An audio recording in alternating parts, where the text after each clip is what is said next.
to Ozarb Radio or 2000 FM radio, or to those who are watching the live stream. I'm joined today by Charishma Kaliyanda. She is the recently state-elected Labour MP for Liverpool. Before that, Charisma was a immigrant from India. She came here at a young age with her family and can be considered a shining example of the Australian migrant success story. Without further ado, thank you for joining us today. How are you? Great, Joseph. Thank you for having me today. My pleasure. To start off, could you tell us a bit about your personal professional background leading up to your entry into state politics? Sure. So I am a registered occupational therapist by profession, and my background has always been working with young people. So before I got elected to state parliament, I was working for a youth mental health organisation called Headspace here in Southwest Sydney. And then more recently, I was working on a project for the University of New South Wales Health Service in their mental health space. So my passion has always been with young people and obviously in the healthcare system, and making sure that our young people, especially those in our community here in the southwest of Sydney, can reach our full potential. I also obviously wanted to ask you about what you want to see change or improve in your community, but based on your professional background, I could take it perhaps education, youth, etc. would be your interests during your time in office and what you'd like to improve in your community? Absolutely. And I think there's so many different parts of our government, of our various institutions that intersect to give us the framework or the scaffold to be able to succeed in life, if I can put it that simply. So when we think about how we can do well, it's not just our education, our health systems, and also the support that we have in terms of youth facilities and programs, but also things that are more fundamental like public transport and roads. Because I remember I went to university in the east of Sydney, and it took me about an hour and a half each way, and I couldn't afford to move out of home, so I commuted each day. And unfortunately, that hour and a half commute, as it was 10, 15 years ago, has actually gotten worse. So for a lot of young people in our community who might be not only pursuing higher education, but they might be in trades. So they might be doing apprenticeships or going to TAFE, or they might even be working, spending 2-3 hours a day in traffic or on public transport is just par for the course for many young people in Southwest and Western Sydney. And that actually affects our quality of life. It affects the opportunities that we can take up, and then it affects our capacity to have hobbies and have things that create more meaningful lives for us all. You speak with a great amount of passion about these various issues, but when I asked about your professional background, you obviously didn't mention that how you entered politics. Was it this passion that got you into politics, or was it connections, etc.? It was. I have to go back and say it was like a combination of complaining. And then someone asking me a very important question. Yeah. So I was complaining about an issue that I was experiencing, and someone said, well, I understand that's that sounds terrible, but what will you do about it? Okay. And it was, I think, one of the first times that someone had actually asked me that question, but it's a question that I keep coming back to. Okay. So that question was asked in the context of my university life. So I think I was complaining about some of my courses being cancelled and changes to our timetables or something like that. And so that question got me involved in the Student Representative Council at my university and making sure the voices of students were represented to the university management and the board of the university as well. And we actually got a great win. And this was 15 years ago. And then more recently, I think it was around 2015 or 16, I was complaining about the development of high-rise apartments a few streets away from me. And I literally looked at the development and I said, who thought this was a good idea? Why would you decide to say yes to this. Mm. And it was at that point that my local member of parliament at the time, Paul Lynch, my predecessor, said, that's a very good question. But, council is the place that these sorts of things get decided. Council elections are coming up soon. Have you thought about putting your hand up? And I can honestly say I hadn't. So I thought, you know what, that's a way of getting involved and actually being a constructive part of solving the complaint that I'm raising. And so I think reflecting on that, I've always been someone who wants to be part of a solution rather than just kind of complaining. And same deal with, all of these issues that I'm seeing after being on council for the last 6 or 7 years. I've recognized that a lot of the problems that people have come to me with, a lot of the issues and the challenges that I see for Liverpool as a whole, are actually decisions that are made at a state government level in terms of the resources that we're allocated, the nature of the public transport we have access to, our health system.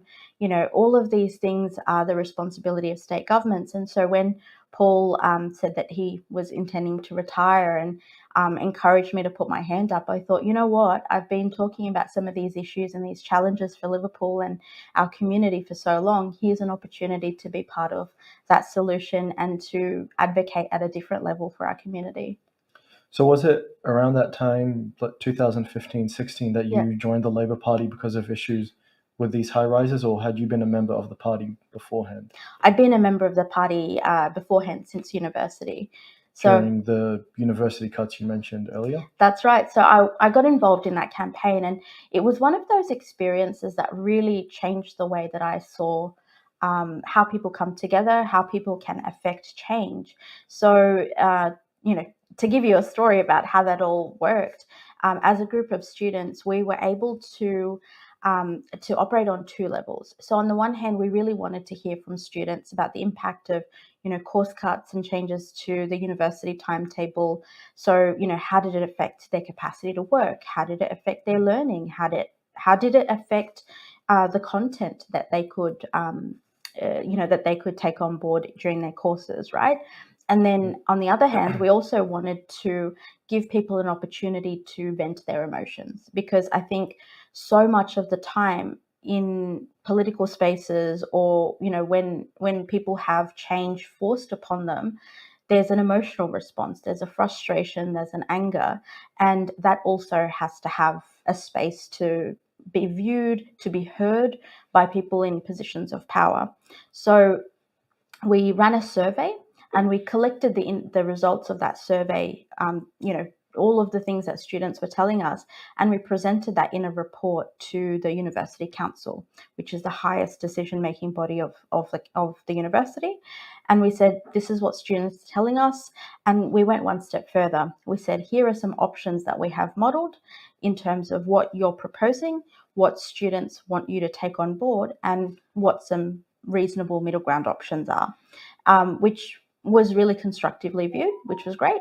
And on the other hand, we organised opportunities for students to really talk about how they were feeling.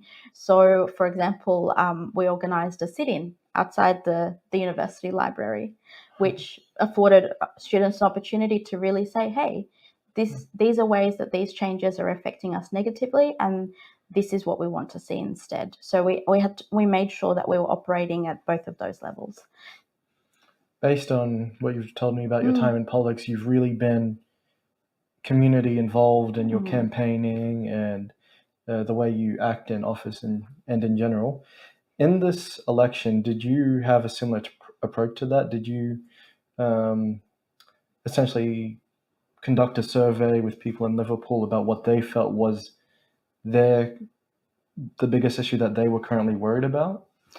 We unfortunately didn't have quite enough time to do some of those things, but what we did do was check in on the issues that people were highlighting to us. So we did try and do as much face-to-face conversations and engagement with people as possible. So, for example, I spent many weekends through the campaign actually knocking on people's doors to say, "Hi, I'm your candidate at the upcoming state election. I would love to hear from you about what your ideas, what your concerns, what the challenges for you are, and how we can work together in resolving some of those things." And as a result of doing that, I noticed that there were a few topics that kept coming up in certain areas. So, for example, in Warwick Farm, one of the issues that kept coming up was parking around the railway station, around the local school, and the impacts of those things on the local community, especially as you have growing area, changes to the type of housing that's in the area, and then changes to the local parking station and things like that as well. So when we noticed that a few people were talking about these issues, we then did a engagement activity. So we basically organized a parking forum or a parking sort of discussion point, and let everyone in that part of Warwick Farm know that we would be, at the park next to the station on a Thursday afternoon when people can just, come straight over as they're going home from work. They can come over, have a chat with us, let us know if there's anything else that we should be aware of. And so, that's just one example of the types of things that we did to more meaningfully engage with people and understand what their issues were. And as a result of that engagement, we are now putting forward some possible solutions. So working with, say, Liverpool Council to develop a parking permit system in that area. So it's not finalised, but it's a work in progress where we can say, hey, these are the things that residents are really concerned about that are affecting their daily lives and that are really frustrating to them. So how can we look at a solution that addresses those things, but also looks at the constraints that might exist? And also in regards to issues that perhaps more greatly faced by people in Liverpool. For example, we are obviously currently going through a cost of living crisis. As part of the new Labour state government, is there a concise plan in place to tackle this issue? And if there is, what would your role be in tackling it for your electorate?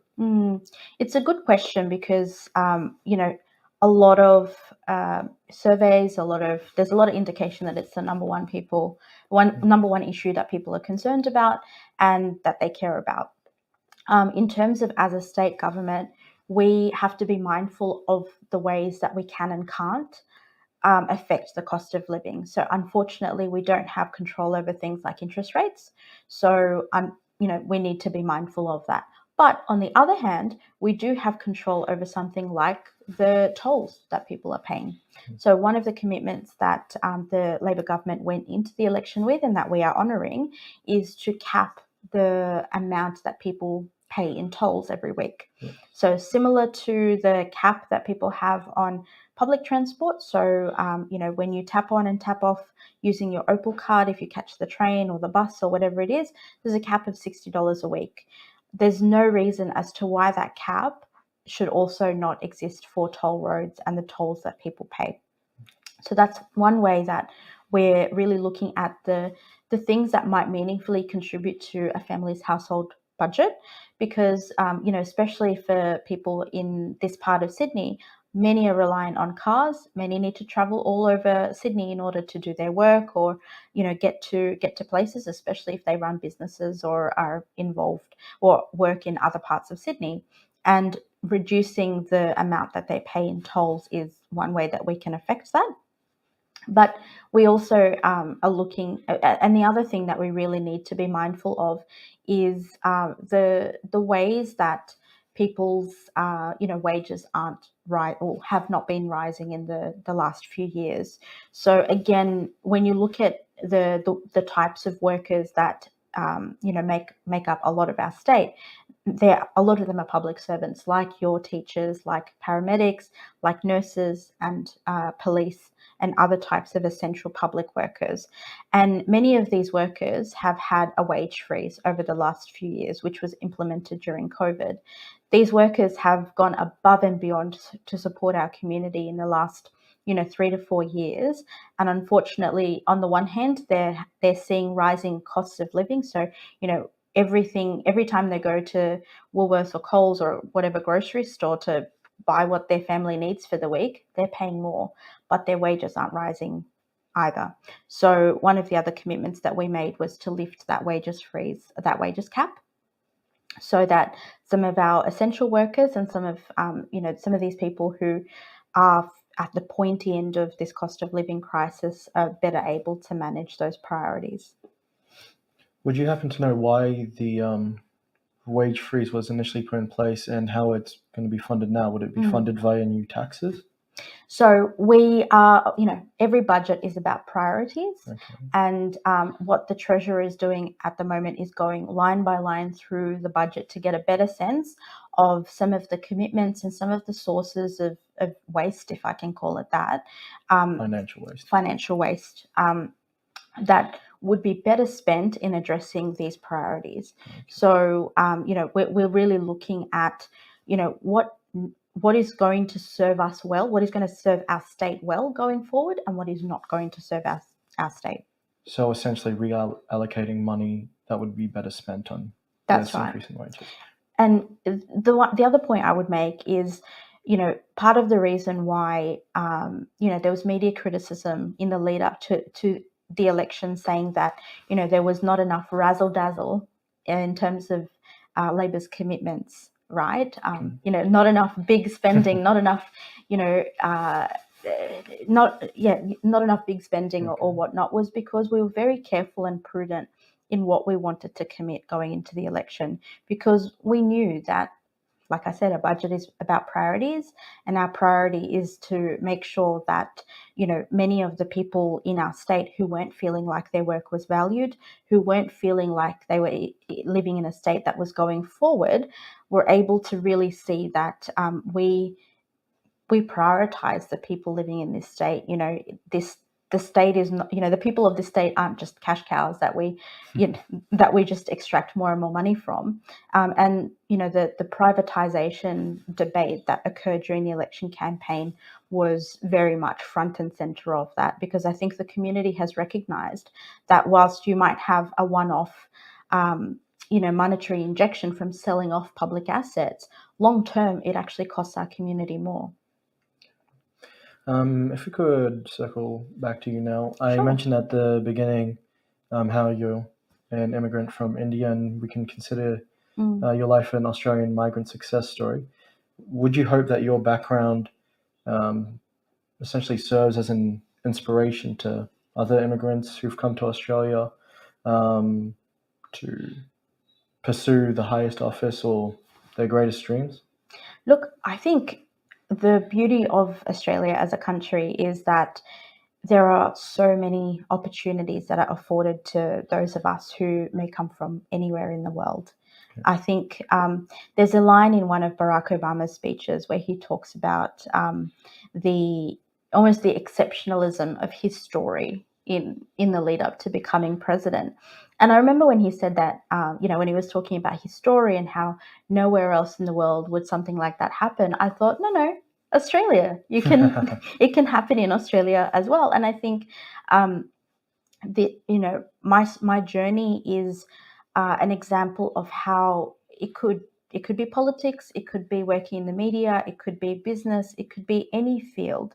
There are migrants who are doing incredible things across the board, and I think there is so much, there is so much within the way that our system works that helps to bring us up or gives us a foundation that we can work from. If there's one thing that I would encourage, my fellow migrants and people that have, people that have, different cultural backgrounds, is to take an interest in civic participation, take an interest in, what's happening in our local political spaces. And even though, sometimes it may not, it may not directly seem as if you're represented or whatever that might be, you are a part of our great nation, you're part of our broader community. So all of the decisions that are made by governments and politicians and decision makers, they affect you. So, you should have a voice, and you it's essential. I think you should have a voice in that as well. Obviously, you were only elected a few weeks ago. Mm. How have you found orientation? Just newly elected politicians I've spoken to in the past can say orientation could be a bit overwhelming, just trying to understand parliamentary procedure, etc. How are you finding it? And was there anything that is now part of your daily routine that you weren't expecting it to be? Um, so I would definitely say it is a little bit overwhelming. There's lots of information that you need to take on board. So many different processes, procedures, people. Um, it's a big learning curve, if I can definitely put it that way. Um, the one thing that did surprise me, though, I thought, and a few of my family friends and others also thought, you have the election, you get elected, or the results are reasonably clear, and then on Monday you go in and you start working as the local member. Yeah. Unfortunately, it's not like that. How is it like? So there's about a 2 or 3 week process where you obviously have the election that takes place, and the electoral commission processes the results, and they count all the ballot papers, and that can take a couple of weeks time, especially really? it can. So especially in this election where there were a number of electorates which were very close. So on the night you had a few electorates that seemed to be leaning one way, and then as they were counted more votes, it became a lot closer, and the result actually may have been a little bit different once all of the votes were counted. And so it takes about 2 to 3 weeks for the official declaration of the result to take place. So to give you an idea, the election was held on the 25th of March, and for the Legislative Assembly, which is all of the different electorates, the geographical electorates of New South Wales, the declaration was on the 14th of April. So it's about 3 weeks. 10 days ago. Yeah. Okay. So, and until that official declaration takes place, so the official declaration is just the electoral commissioner saying, this is the officially certified result for each electorate, signs off on it, and sends that information to the Governor of New South Wales. Okay. So that's just the formal process of it. So that was held on the 14th. There was only one electorate where there was a recount that was held on the 15th of April.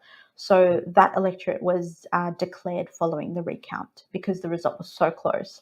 It came down to the last sort of 50 or 60 votes. So very, very close. I imagine that's not common. No, not common at all.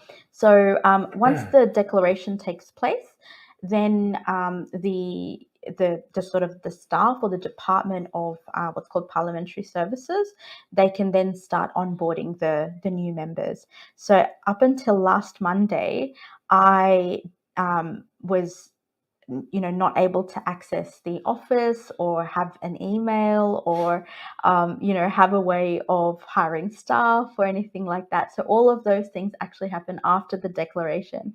So there's a 3-week period where you are kind of known as the new member of parliament in the community. So there are people that are contacting you, they're approaching you, they are talking about their issues with you, and you're going along to events and things like that, but you don't have the official email or the capacity to write representations on their behalf and things like that. I imagine that's quite frustrating because you're probably hearing a lot of stories of issues from people, but you can't do anything, and then once you finally can, you have to go through those issues that you heard and try to help out how you can. So it's a very rushed process from how you describe it. People are pretty patient, which I'm very grateful for. So I think, some of that is balanced out by just kind of explaining that process to people and saying, look, I hear you, I understand you, but, and just kind of having those discussions and conversations, but then kind of lining up when you put forward your representation or that email to once you're declared. So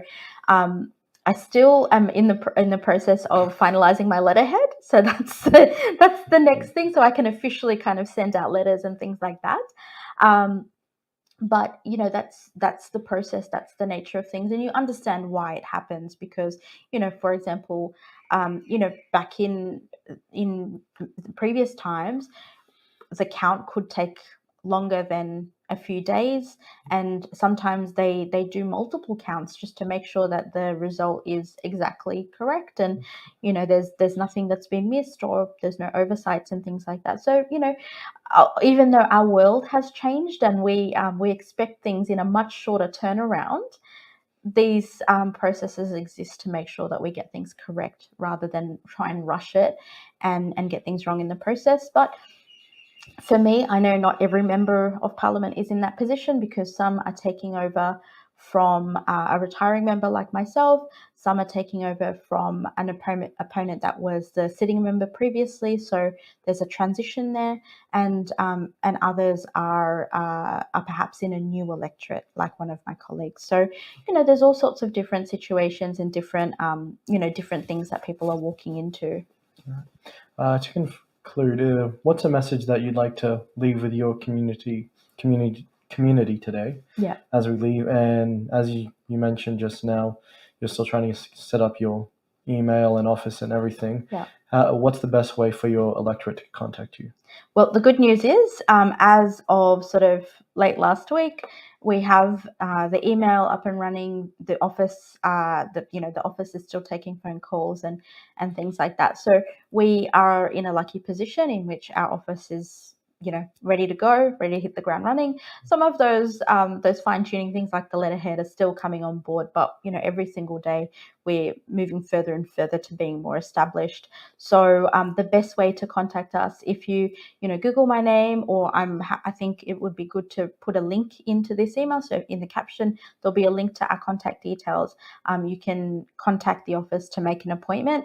I started seeing constituents for for appointments and things like that last week, which I think was a real joy for me, because unfortunately you do hear people who may not have been they may be in very difficult circumstances in a range of different issues, and you want to try and assist them with their situation. But for me, that's a real joy, because that's what I see as the reason why I got elected, to help people with those issues who don't know where to turn, who don't have that bridge between where they are and what's happening more broadly within the government or whatever part of the system that they need assistance with. And that's the role of your local member of parliament or your local representative. They are the bridge between you as a community member, an ordinary citizen, whatever it might be, and that level of government and the things that are the responsibility of that level of government. So your local MP is your representative, and so they should be working for you, which is, I think, a message that I really would like to put out there. I know, especially for those of us from different cultural backgrounds, we may have very different ideas about, public representatives, and, how you can get in contact with them, and, what they do, and, where their level of responsibility lies. But I think, and so we may have difficulty in feeling comfortable reaching out to them or reaching out to their office to make appointments or raise issues, and kind of say, hey, there's this thing that I'm concerned about. But I think for me, I really love being engaged and connected with the community. So I would really invite people to get in touch if you're experiencing an issue, or even if you have ideas or suggestions about what we could do to improve our community, because that's our responsibility as well. And I don't think that I'm the smartest person in the room. So I would love, the ideas and suggestions of others in our community as to how we can work together to make our part of the world better. Thank you for that message, and thank you for your time, Charisma. We really appreciate it. Thank you, Joseph. I really enjoyed this. And as well, thank you to all who watched the AusArab live stream, or who tuned in via AusArab Radio or 2000 FM radio. Thank you, and have a good evening.